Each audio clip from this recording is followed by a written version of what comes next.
Can an emoto that costs under $1,000 actually survive on real trails? Well, today we're going to find out. We got the Kovo Nova Mini right here on some trails near Utah Lake, and I'm excited to ride this thing and put it to the test. Before we get riding, let's go over some specs. It's got a 48 volt, 23 amp hour battery. It only weighs about 120 pounds and nearly goes 40 miles per hour. And even though this is a small bike, it can handle riders up to 260 pounds. I do have to admit, this isn't the first time I've ridden this bike. I was so hyped on it when I got it, I took it for a quick test ride, and I can't lie, I actually looped this thing not once, but twice. And when I say loop, I mean I wrecked bad. Oh, shit.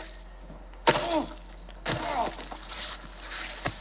I didn't have the camera on. I wish I did. It was hilarious. And I definitely will get wheelies down on this bike. But for looping this bike twice, it's actually still in great condition. So that's a testament. Even though it's a cheaper bike, it is well built. I don't know if you can see, but I unintentionally scraped this. This is really one of the first mini emotos I've ridden, so I didn't understand that balance point. These is a little bit lower. I try to take this thing to 12, and I would not recommend doing that. But again, we'll get the wheelies down on this bike soon. That's not what today's about. Let's go hit the trails. There's a 14-inch wheel in the front, 12-inch in the back, with some pretty meaty, knobby tires. And even though I've already wrecked this bike twice, it's just so much fun to ride around. All right, let's see if this thing can do a quick burnout in the gravel. It's too much fun. Tires are feeling amazing, actually. So like I said, this is really my first time taking a mini emoto on trail, and I'm kind of wondering why I waited so long to do it, because this is so much fun. Also, I think one good thing about this bike is if you don't have a truck, it's super easy to just throw in the back of your car. I would say this thing could fit in most vehicles, honestly. Especially if you take the handlebars off, easy. All right, let's see how it's feeling on the grass. Dude, this thing's eating. Let's go. Also, if you can't tell, it is super windy out right now. So apologies if the audio is kind of weird. Also, along with this thing being easier to transport, it was super easy to put together. So real quick, I'm gonna kick it back to the garage and show you guys how I did that. All right, I'm gonna show you how I put this thing together. It's pretty easy. And man, nothing better than a beautiful sunny day hanging out in the garage, putting together a bike. So pretty much just the basic process. Get it pulled out of the box, up on the stand. We're gonna go ahead and put the front wheel on first. Just remove the front axle, roll the wheel up in there, and then slide that axle bolt right back through. Next, we're gonna get the handlebars on, just get everything aligned and tighten the bolts up. Usually the hardest part of putting these bikes together is the rear shock, but the rear wheel was so light, it was actually pretty easy. And hey, it doesn't really go much further than that. Just throw in the pegs, tighten up the front headlight, and remove the rest of the foam. And just like that, you're done building the bike. All right, let's kick it back to the trail and get back to riding. So yeah, really light work putting this thing together, and they provide all the tools necessary. This area is super rocky and it's just eating it up. Let's go. Dude, this is too good of a time. If I came around the Ultra B, it'd be all right. But when you're riding some flatter, easier trails like this is the perfect bike to do it. And with the load up process being so easy, if you're feeling like a quick grip, why not bring a bike like this? Especially if you got some trails by your house. I mean, come on, this is the perfect tool for the job. Man, what a view up here too. Utah Lake's with the best body of water to go swim in, but with the mountain stuff and a little bit of snow on top, man, it doesn't get much better than that. I don't know if the camera's doing it justice, but these trails are super rocky even on a full-size bike, and the suspension is holding up nice. For reference, I'm 5'10", 170 pounds, so I'm a pretty average size rider. But again, this thing's rated for riders up to 265 pounds, so don't let the size scare you. I mean, it handles itself well. Get on the throttle a little bit here. Oh yeah, plenty of speed for trails like this. Now let's be real, these mini emotos are becoming very popular. I mean, there's so many different brands offering them now. But I think the real value proposition on this one is it is so cheap. I rarely see any of these under $1,000. If you do want one, I'll have a discount code in the description. But yeah, I just haven't seen many of these, no matter the specs, under $1,000. So that's what really made it interesting to me. These brakes have good stopping power. Going down a rocky hill is never easy. But this thing just did good on that, man. All right, got a little smoother dirt here. Let's get the throttle.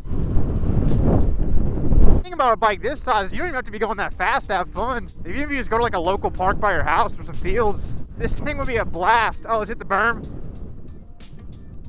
Feeling like Tomac out here on the pit bike.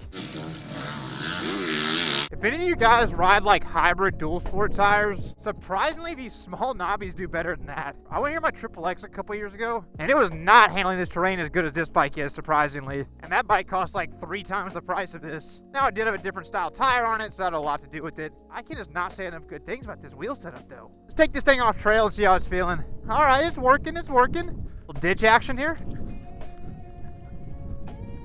Again, light work, let's go. Pushing almost 30 on the trail and this thing feels crazy. You guys can't tell, I'm just really enjoying the mini bike on the trail. It's just a PSA, whether you buy this bike or another one. If you haven't already, go buy you a mini emoto and hit the trails. I'll definitely be doing this again this season. I want to say this thing has about 3,000, maybe 3,500 watts of power. It really feels perfect for what the bike is. It's enough to have fun, but I mean, you're not going to get in trouble with it. Now that I'm feeling a little bit more comfortable on the bike, we're going to head back to the original area I was at and try some more stuff. All right, found a little piece of single track here. Let's see how it does. Okay, I know where we're at. There's a little pump track up here. Let's try this out.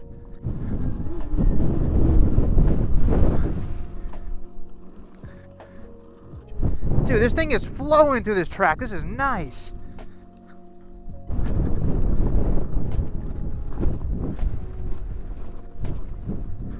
Little wall ride going on here. Let's check this out.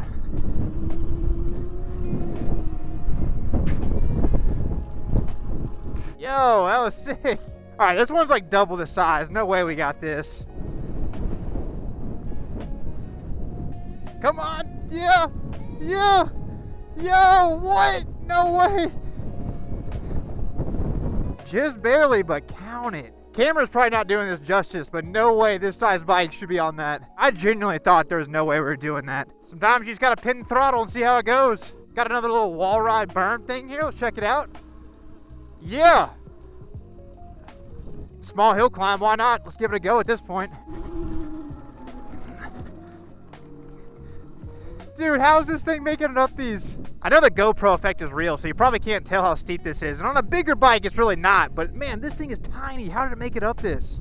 All right, this trail is actually all rocks. Like, let's try this out. Working through the rocks. I mean, a little bumpy, but hey, really had no expectations for today. I didn't know what this bike was capable of. I mean, I knew I was capable of wrecking it after looping it twice. But for $1,000, this is amazing on trail. I probably should have mentioned this earlier, but it does have 3 modes. Just been ripping around on the highest one. But if you are more inexperienced or you know an inexperienced rider that you want to give this to, it's nice because you can flip into those lower modes and then you or whoever can figure out the bike there. But really, mode 3 or the highest one feels about perfect for this bike. Battery's doing really good too. It started off at 5 bars, we're now at 4. And we've ridden 7.6 miles. So, I mean, the estimated range in this thing is 40 miles. So I guess that makes sense, you know? I mean, we're at about 8 miles. It's got 4 bars left. I mean, that'd be about 40 miles if we rode it to empty. Which I haven't been, like, holding back on the throttle. As you guys see, we've been going up hills, doing whatever. So that's pretty impressive in itself, too. All right, we're in some pretty loose dirt right now, as you can see. So let's see how the tires do and stuff like this.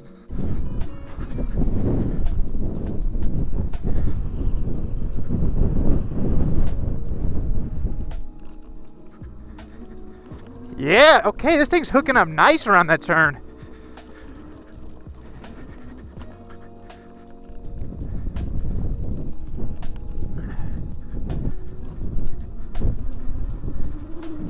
Man, this thing really passed the trail test today.